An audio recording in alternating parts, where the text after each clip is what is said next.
오늘 함께 보실 하나님 말씀은 로마서 6장 10절 말씀, 11절 말씀 두 절 보도록 하겠습니다. 로마서 6장 10절, 11절 말씀입니다. 우리 한 목소리로 함께 읽도록 하겠습니다. 시작. 그가 죽으심은 죄에 대하여 단번에 죽으심이요 그가 살아계심은 하나님께 대하여 살아계심이니 이와 같이 너희도 너희 자신을 죄에 대하여는 죽은 자요 그리스도 예수 안에서 하나님께 대하여는 살아있는 자로 여길지어다. 아멘. 아멘. 옆에 계신 성도님들하고 이렇게 인사했으면 좋겠습니다. 복음이 실제되는 삶을 누리시기를 바랍니다. 네, 예수님과 함께 동행하는 귀한 삶이 되어지기를 간절히 소망합니다. 복음의 삶이 또 주님께서 우리에게 축복하여 주신 그 놀라운 은혜로 주신 이 복음의 삶이 우리에게 절대로 허구이거나 또 거짓된 삶이 아닙니다. 안 되는 삶을 요구하시면서 너 이렇게 한번 살아보거라 하고 주신 것이 복음의 삶이 아니고 우리로 하여금 능히 그 일들을 이루게 하실 전능하신 하나님께 주신 복음이시기에 이 복음의 삶이 우리에게 허구이거나 또는 절대로 이룰 수 없는 저 먼 곳에 있는 바램이 아닌 진정한 이 복음의 삶이 우리의 삶 가운데 실제가 되고 또 그 복음을 믿는 모든 자에게 그 복음이 가져다주는 혜택과 은혜와 축복과 영광을 누릴 수 있도록 주님은 복음의 모든 조치를 이미 다 취해 놓으셨습니다. 그래서 십자가 구원을 통해서 우리에게 지난 시간까지 우리가 같이 한번 살펴본, 한번 넘겨주시겠습니까?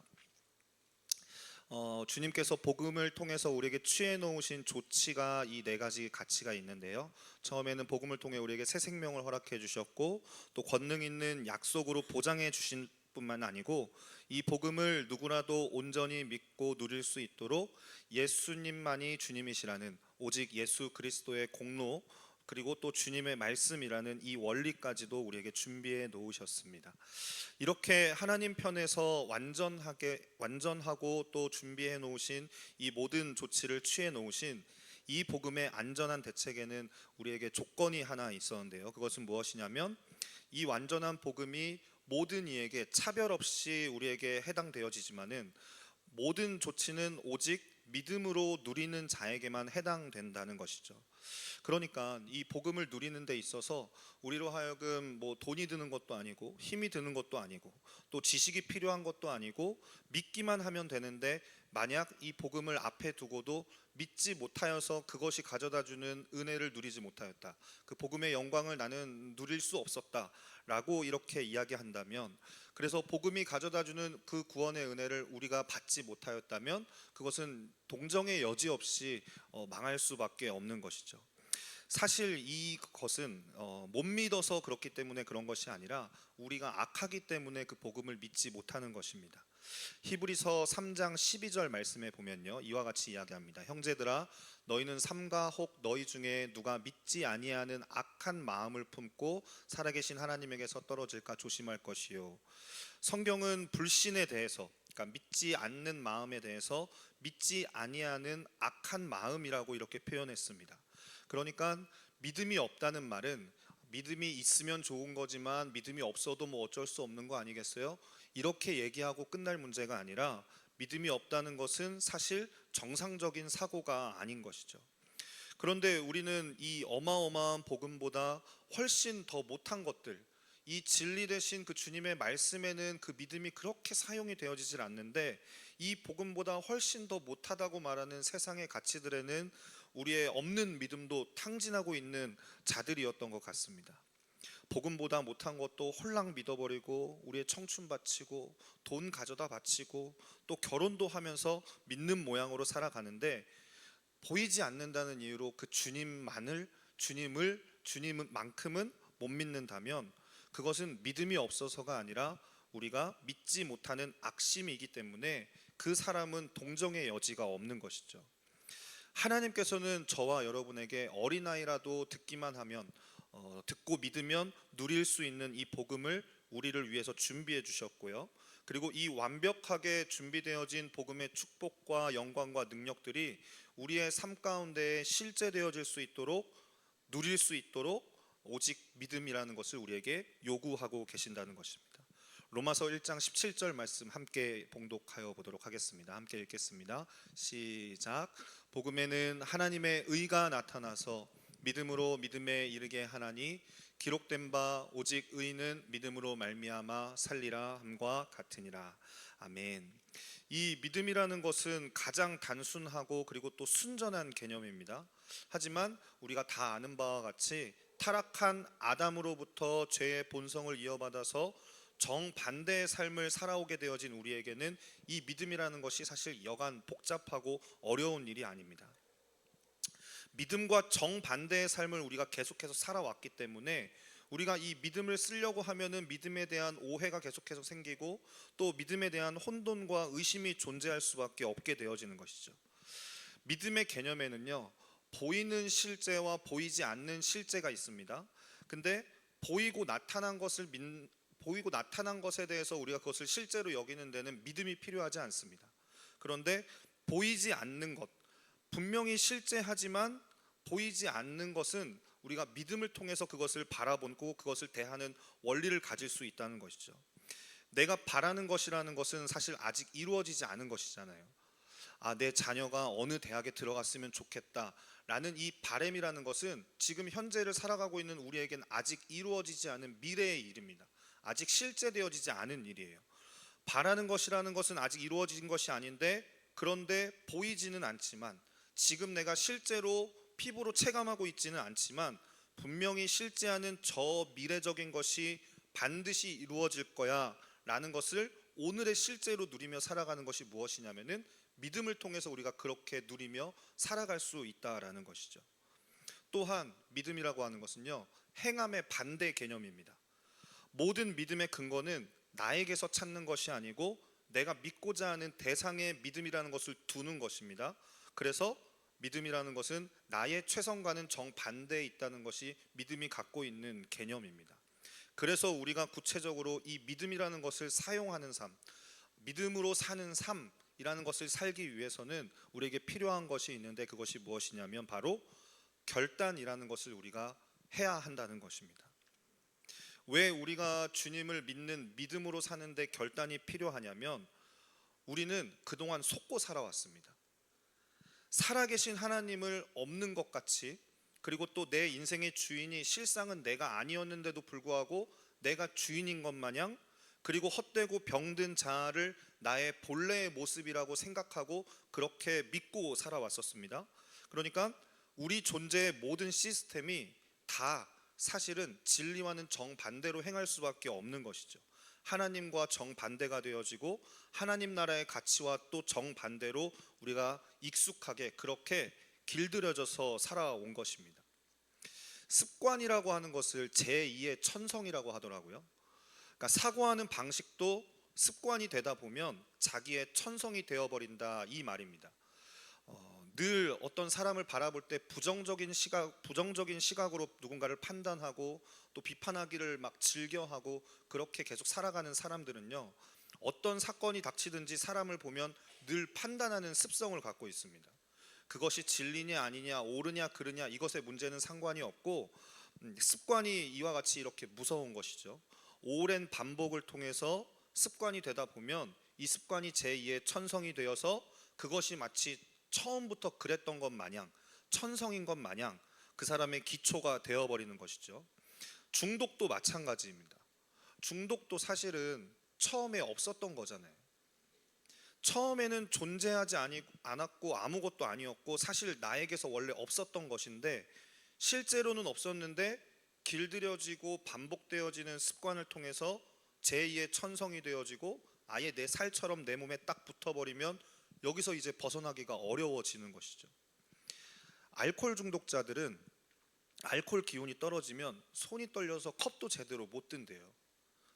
원래는 술 안 먹는 것이 그 사람이 이 몸의 시스템의 정상이었는데, 술 취한 상태에서 너무 오래 길들여져 버리니까 이 시스템이 전부 다 술이 들어갔을 때 그 상태에 맞게 돌아가다 보니 술 기운이 떨어지면 어떻게 되는 겁니까? 모든 인체 시스템이 흔들리고 불안정하게 되는 것이죠. 이것을 우리가 잘 아는 그 용어로 금단 현상이라고 하지 않습니까? 금단 현상이라고 우리가 부르는데 무엇이든 마찬가지입니다. 뭐 TV도 마찬가지고요, 인터넷도 마찬가지고, 도박도 마찬가지고, 핸드폰 뭐 이것도 마찬가지고, 일단 중독이 되면은 그것 없이는 정상적인 생활이 불가능할 지경에 이르게 되어지는 것. 감정이나 사고도 마찬가지입니다. 자기 연민을 자꾸 개발시키다 보면요, 나중에는 결국 우울증으로 들어가게 되어지더라고요. 자기를 너무 사랑한 나머지 자기에 대해서 민감해지고 예민해지고, 자기 생각에 침잠하고, 자꾸만 나는 위로받아야 돼, 나는 슬퍼, 나는 불행한 사람이야, 나는 왜 이렇게 외로운 걸까, 이러기 시작하면은 점점 우울해지고 그것이 습관이 되어버리고 마는 것이죠. 우리는 이런 식으로 병든 자아와 또 왜곡된 자아상에 길들여져서 거의 내 몸이 되어버린 것입니다. 이런 우리의 육신은 우리가 신경을 쓰지 않으면요, 이 익숙한 대로 반응을 하기 때문에 예전에 하나님 없이 나의 자아를 추구했던 육적 본능을 따라서 가만히 놔두면 그렇게 저절로 움직이게 되어지는 거예요. 주님께서 우리에게 생명으로 주신 이 진리의 복음이 옳지 않다는 것을 동의하지 않을 사람이 누가 있겠습니까? 이 진리가 나쁜 것이라고 생각하는, 이해하는 사람도 분명히 없을 것입니다. 근데 이 진리가 나쁜 것도 아니고 어려운 것도 아니고 우리에게 안 되는 것을, 억지스러운 것을, 안 좋은 것을 우리에게 요구하는 것도 아니지 않습니까? 그것이 옳다고 여기는데도 우리는 진리를 따르기보다는 나의 육적인 본능에 충실한 것이죠. 그렇기 때문에 진리를 선택하려면은 진리를 결론 삼아 태도를 바꾸고 죄로 병든 나의 육신의 관성을 거슬러서 익숙한 습관을 끊기로 결단해야만 하는 것입니다. 진리에 바르게 반응하려면 아예 나의 사고부터 나의 감정, 또 나의 의지, 그리고 나의 영의 작용까지 반드시 이 결단의 요소들이 필요하게 되어집니다. 그러니까 사람들이 착각을 하고 있는 것이, 복음을 듣고 알고 새 생명으로 나는 태어났으니까 이제부터 저절로 막 사라지겠지, 그래 은혜 받아서 나 지금 좀 마음에 감동 받았으니까 그 주님이 요구하시는 말씀의 삶대로 이제 저절로 사라지겠지, 이렇게 생각한다면 이것은 너무나 큰 오산이라는 거예요. 우리의 육체뿐만이 아니고요, 이 세상의 구조와 이 세상의 시스템이 모두 이 진리와 하나님에 대해서 철저히 반역적입니다.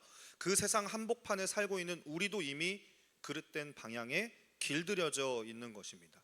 그러니까 이 진리에 반응하면서 사는 삶, 하나님의 말씀대로, 하나님의 말씀이 우리의 삶을 이끄시는 대로 살아가려면은 이것은 저절로 되는 것이 아니라 어떨 때는 막 억지 같은 느낌이 들 정도로, 이거 막 이렇게까지 해야 되나 내가, 아니 이렇게까지 내가 순종할 필요가 있어, 이런 막 억지스러운 느낌이 들 정도의 결단을 때로는 주님께서 우리에게 요구하신다라는 것이죠.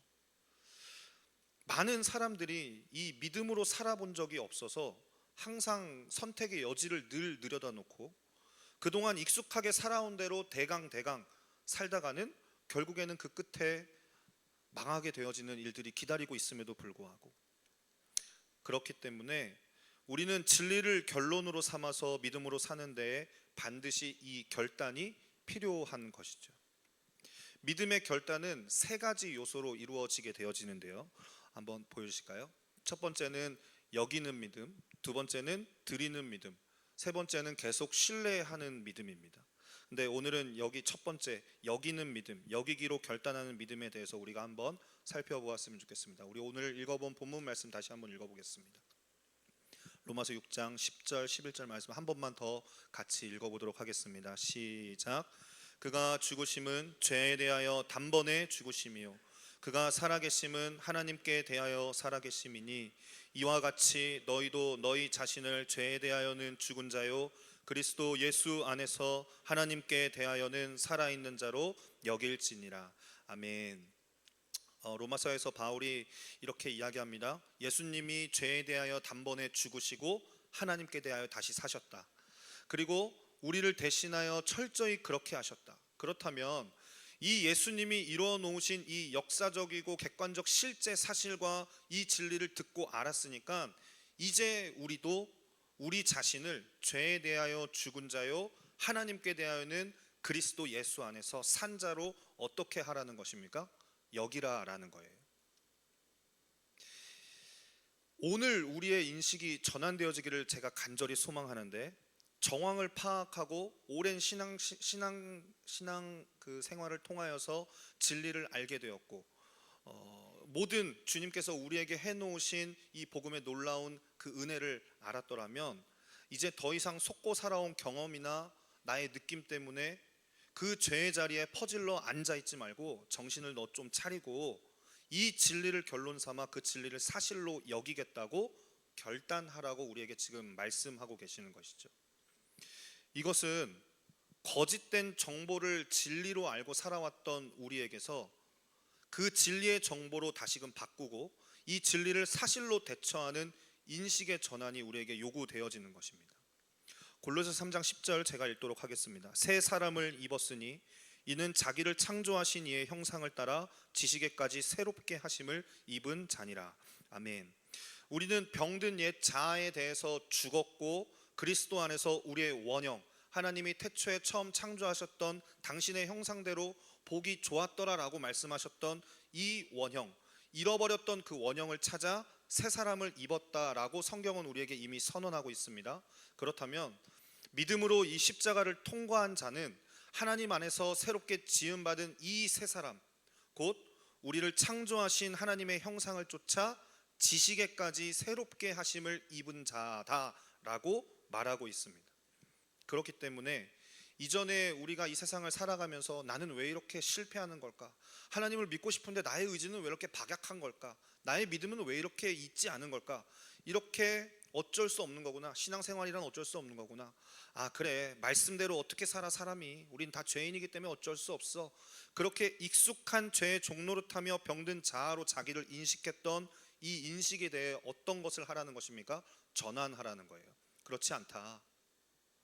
내가 창조한 너의 원형은 그러한 모습이 아니야. 물론 보이는 모습은 그대로인 것처럼 보입니다. 하나님 없이, 소망도 없이 여전히 죄에 끌려다니면서 내 병든 자아를 숭배하면서 찌그러진 상태로 살던 내 모습이 익숙하게 보이고 나타난 나의 실제처럼 지금 분명히 존재하죠. 그래서 저절로 익숙한 대로 여전히 죄인된 내가 나인 양 그렇게 인식하게 되어지지만, 분명한 것은 우리가 여기에 속지 말아야 한다라는 것이죠. 보이는 나의 현상, 나의 모습의 실제에 반응하지 말고 나를 보이지 않는 실제로 인식하는 것입니다. 믿음으로 나를 주님의 원형으로 인식하는 이 인식의 전환이 저와 성도님들에게 일어나야 하는 것이죠. 믿음이라는 것은 다른 엄한 것을 믿는 믿음이 아니라 진리를 믿는 믿음을 우리에게 믿음이라고 이야기해 주십니다. 그러면 이 믿음이라는 것이 진리를 믿는 믿음인데, 그동안 속아왔던 내 안에 거짓된 정보를 이제는 밀어내고 이제는 그 모든 전모를 알게 된 진짜 사실, 진리를 내 믿음의 근거로 삼아서 아예 인식의 그 틀 자체를 진리로 바꿔버리는 것이죠. 만약 신앙생활을 하는 가운데에서 이 인식의 전환이 보이는 실제를 대하는 것을 사실로 여기는 자가 아니라 보이지 않는 그 실제를 더욱더 진리로 여기는 이 인식의 전환이 일어나지 않았다면 그 믿음은요, 여전히 어쩌면 자기 확신일지도 모르고요, 정신통일일 뿐일지도 모릅니다. 아무리 믿음이라고 부르짖고 난리를 피워도 진리를 실제로 여기는 이 인식의 전환이 없다면 세상 사람들 굿하는 것과 다를 바가 없다는 거예요. 그러면 어떻게 하면 우리의 내면 안에, 우리의 생각 안에, 우리의 존재 안에 이 인식의 전환이 일어날 수 있을까? 첫 번째는요, 진리를 발견하는 것입니다. 아무 말이나 무턱대고 그냥 믿어버리지 말고 정말 사실이 그러한지, 그게 정말 믿을 만한 것인지, 하나님이 나를 창조하셨다는데, 아들 예수 그리스도를 이 땅 가운데 보내셨다는데 이것을 내가 정말 믿어도 되는 것인지 그 분명한 근거가 있는지 따지고 알아야겠죠. 우리의 문제에 대해서 하나님이 도대체 어떤 일을 이루어 주셨는지 먼저는 주님이 우리에게 생명으로 주신 이 복음, 이 총체적인 진리를 정확하게 발견해야 하고요. 두 번째는 그 사실을 발견했다면 우리가 사실로 간주하는 것입니다. 진리를 발견했다면 그 발견한 진리의 사실을 온전히 확신하고 명확히 깨달을 때까지 집중적으로 수많은 테스트를 해보는 겁니다. 이렇게 믿음으로 살아보기도 하고, 이렇게도 찔러보고 저렇게도 찔러봐서 이 사실을 내가 체감이 되어지기까지 온전히 깨닫고 확신하게 되면, 야, 정말 믿음으로 사는 삶이 존재하네, 정말 말씀으로 산다는 것이 이러한 것이네, 이러한 것들을 이렇게 정말 사실로 간주하게 되어지는 것이죠. 수많은 사람들이 믿음으로 산다고 말하면서도 이 믿음이 연약하고 변화가 없는 까닭은 이와 같이 이 십자가의 복음과 자기 존재에 관한 이 진리에 집중하고 고민하고 목숨 걸고 부딪혀 본 적이 없기 때문에, 그와 같이 믿음으로 살아본 적이 없기 때문에 믿음으로 산다는 것이 무엇인지 알지 못하고 믿음으로 산다는 사람들을 보면 이해할 수가 없는 것이죠. 복음을 알아도 복음을 어떻게 대하는 것입니까? 그냥 신앙생활의 어떤 단계, 기초적인 단계, 세례문답할 때 대답용으로 하나님의 아들이심을, 예수 그리스도께서 하나님의 아들이심을 믿으십니까? 하면 그렇다고 하니까, 그것이 한 번도 믿음으로 여겨본 적이 없음에도 불구하고 그냥 정보 수준의 지식 정도의, 과거에 이순신 장군님이 살았다더라, 거북선을 만들었다더라, 이와 같은 사실과 전혀 별반 차이 없이 오늘을 살아가는 그 믿음의 실제가 어떻게 내 삶 가운데 이루어지는지 경험해 본 적도 없이 남들이 그렇다니까, 질문하니까 그거에 대한 대답은 있어야겠고, 교회에서는 그렇게 대답한다는 것이 옳다고 하니까 그렇게 살아본 적도 없이 그와 같이 고백하는 것이죠. 가끔 세상 가운데에서 지울 수 없는 죄 가운데 허우적거리면 이 죄를 어떡하나 고민하다가 이것을 처리할 수 있는 능력이 자에게 없음을 깨달아 알고, 그런데 주님께 나아왔더니 이 죄를 떨궈내는 용도로 십자가를 우리에게 제시하니, 십자가의 복음을 그저 내 죄책감 떨어내는 용도로, 회개했으니까 아는 죄 모르는 죄 미래에 지어지게 되어질 모든 죄까지도 회개했으니까, 이렇게 해서 얻은 결론이라고는 붙잡아봐야 관념일 뿐이고요, 신학적 지식에 그쳐서 우리의 삶에 아무런 변화를 가져다 주지 못하는 까닭이 여기에 있는 것이죠. 이런 자에게 유혹의 바람이 불어온다거나 또 미혹의 그 바람이 불게 되어지면은 어떤 도전 앞에 서게 되어지면 통째로 흔들릴 수밖에 없는 거예요. 한 번도 실제되어진 적이 없으니까요. 그래서 이 진리를 우리는 대강 넘어가서는 안 됩니다. 진리를 발견했다면 정말 그러한지, 이 진리가 사실로 간주되어질 때까지 치열하게 부딪혀 보는 것이죠. 발견하고 테스트하고, 이 두 과정을 통해서 사실로 내 안에 받아들이게 되어질 때 비로소 우리 안에 어떠한 것이 일어나는 것입니까? 여기게 되어지는 인식의 전환이 일어나게 되어지는데, 이것을 보고 주님은 여기는 믿음이라고 우리에게 여겨주시는 거예요. 예전에 아주 악한 왕이, 흉악하기 짝이 없는 이 나쁜 왕이 살았었습니다. 이 왕은요, 그 밑에서 제대로 종로를 탄 신하가 몇 년 살아본 신하가 거의 없을 정도로 아주 악랄한 왕이었습니다. 그런데 그 패악을 부리더니 결국에는 이 왕에 대한 반란이 일어나서, 정변이 일어나서 그 왕이 붙잡히게 되었고, 그 왕은 이 반란군에 의해 왕위를 빼앗기게 되어지면서 십자가형에 처하게 되어진 거예요. 근데 이 십자가에 단단히 못 박힌 이 악한 왕이 얼마나 독한 놈인지, 십자가에 매달려서도 막 도끼눈을 뜨고 지나가는 사람마다 시비를 걸면서 침을 뱉으면서 이빨을 막 으드득 갈면서 막 사람들한테 고래고래 막 소리를 치는 것이죠. 살려내라고 뭘 쳐다보냐고. 그러니까 여전히 막 얼마나 무서웠겠어요. 빨가벗겨서 그 십자가 틀에 십자가형을 받고 있는데도 불구하고 반성의 기미 하나 없이 악한 왕이 계속 사람들한테 막 백성들을 막 쳐다보는 것이죠. 근데 그런 왕을 어떻게 그렇게 버텼는지는 모르겠지만 오래 섬기던 이 종놈이 하나 있었는데, 그 악랄한 왕 밑에서 막 얼마나 괴로웠겠습니까? 뭐 껌뻑 그냥 심기 하나 건들면 누구 하나 목숨 죽어나가고, 그거를 옆에서 몇 년 동안 계속해서 봐온 종놈이니 이 왕의 숨소리만 들어도 막 오금이 저리고 심장이 막 오그러드는 거예요. 이렇게 두려운 종살이를 오래 한지라 그가 처형을 당했다라는 이 소식을 듣고 한번 가보고 싶었지만은 좀 두렵고 무서운 마음에 가지 못하다가 어느 날 믿음으로 좀 이렇게 결단하고 좀 이렇게 내일은 한번 가봐야겠다, 내가 한번 가보리라 라고 이렇게 결단하고 용기를 내서 그를 찾아갔습니다.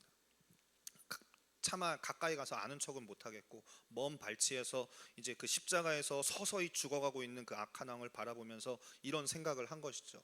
아유, 저렇게 죽을 걸 왜 그렇게 저 고약하게 살았나. 그 사람들한테 왜 그렇게 악한 그런 행동을 했을까. 이런 안타까운 마음에 혀를 차던 종이 아직 죽지 않고 숨이 붙어서 사람들한테 막 욕짓거리를 하고 있는 이 악한 왕과 눈이 딱 마주쳐 버린 거예요. 그래서 십자가에 매달려 있던 왕이 자신의 몸종을 보자마자 막 쌍욕을 하면서, 야, 이 종놈의 새끼야, 뭘 쳐다보고 있어. 내가 지금 목이 마르니까 가서 술 가져와. 술 가져와. 막 소리를 지르는 거예요. 그러니까 막 이 왕의 고함에 놀라가지고 막 종이 다리가 풀려가지고 바닥에 주저앉아서 털썩 막 절을 하면서, 아이고 왕이시여 용서하소서 용서하소서 하면서 막 울면서 빌기 시작하는 겁니다. 그때 이 악한 왕이 막 주저앉아 빌고 있는 종에게 막 요구를 하는 거예요. 너 가만히 있지 말고 가서 내 거 갖고 와. 술 갖고 와. 야, 이 새끼야, 술만 갖고 오지 말고 먹을거리도 갖고 와. 막 그러니까 이 종이 막 여기저기 수소문해가지고 왕이 요구하는 술 갖다 바치고, 술에 걸맞는 막 음식 갖다 바치고, 막 바들바들 떨면서 막 이런 걸 다 준비해 주는 겁니다. 심부름하느라 막 뛰어다니는 거예요. 만약 이 불쌍한 종이 우리의 자식이라면, 만약 이 불쌍한 종이 내 형제이고 내 자매라면 성도님들은 뭐라고 말해 주시겠어요?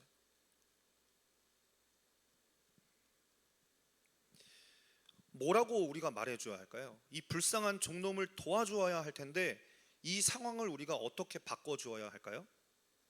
십자가형의 원래 목적은 무엇입니까? 이 악한 왕을 죽이는 데 있습니다.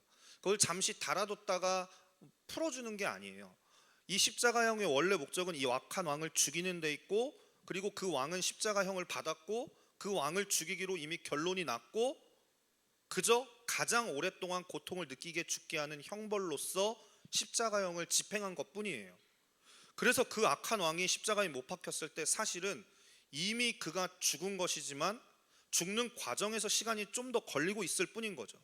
그렇다면 그러는 동안 그놈이 살았다고 말할 수 없겠지만 입만 살아서 떠드는 것인데, 그게 두려워서 벌벌 떨면서 여전히 그놈에게 심부름을 하고 있는 종에게 지금 필요한 것이 무엇이겠습니까? 인식의 전환인 거예요. 수년 동안 그 왕 밑에서 종살이 한 거는 오케이, 알겠어. 너가 그게 아니 체감이 돼가지고 그놈 목소리만 들으면 오금이 저리고 부들부들 떨리는 거 알겠어. 근데 지금 그게 아니잖아.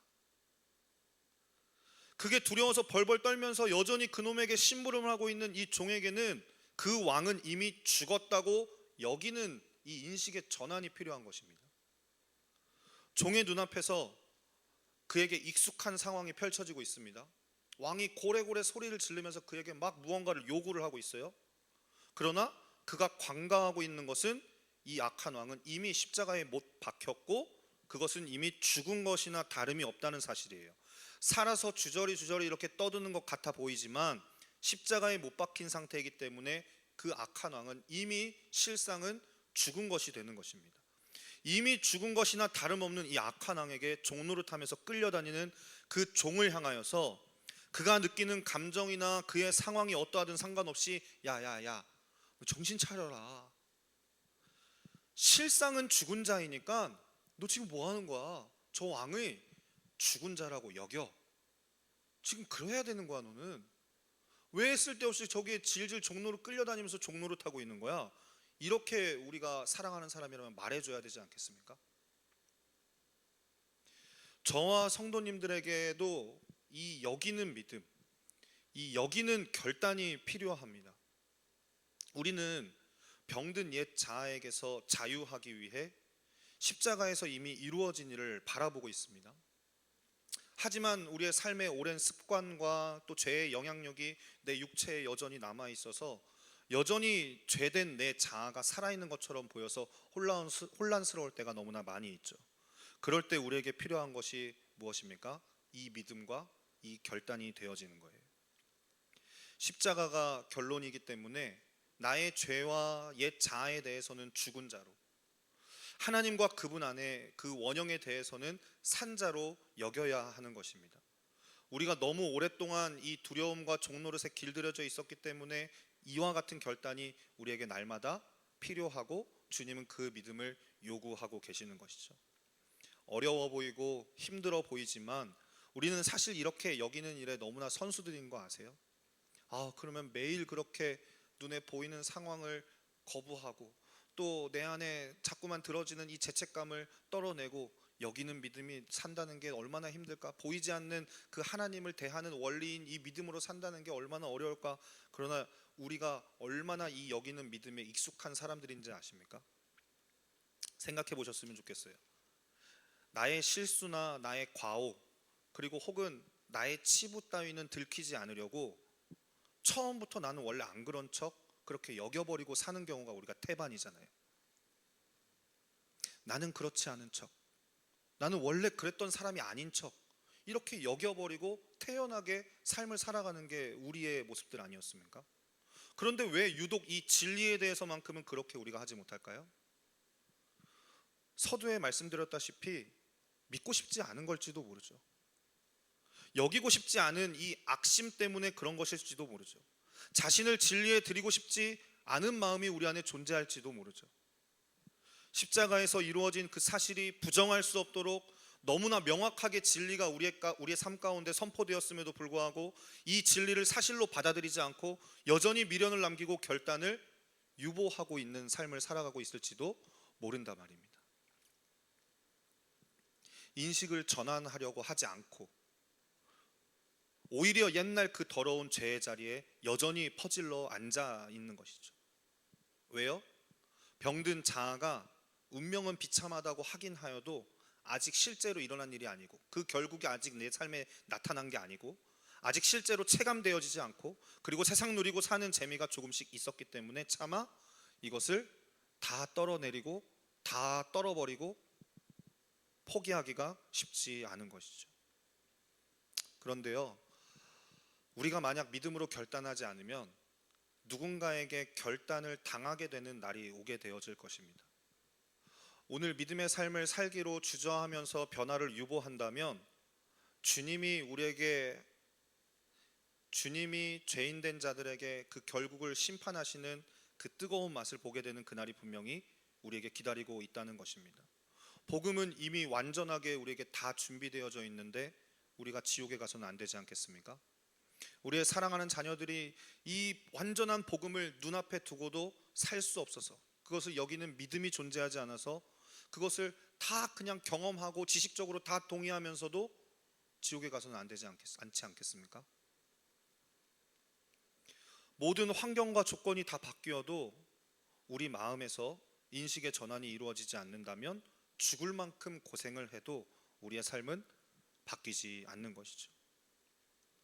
죄의 종노릇하고 살아온 이 병든 옛 자아의 삶이 나에게 느낌으로 또 현실에서 실제인 것 같은 힘으로 우리에게 작용하기 때문에 여전히 죄인된 내가 살아있는 것 같고 여전히 나를 움직이는 힘이 있는 것처럼 느껴집니다. 그러나 그럴 때 주님이 우리에게 일러주신 이와 같은 결단이 필요한 것입니다. 여기는 믿음. 너희가 어떠한 모습을 갖고 있든 상관없이 너의 믿음이 이와 같은 믿음의 결단을 이루는 자들이 되어지기를 소망한다. 여기라.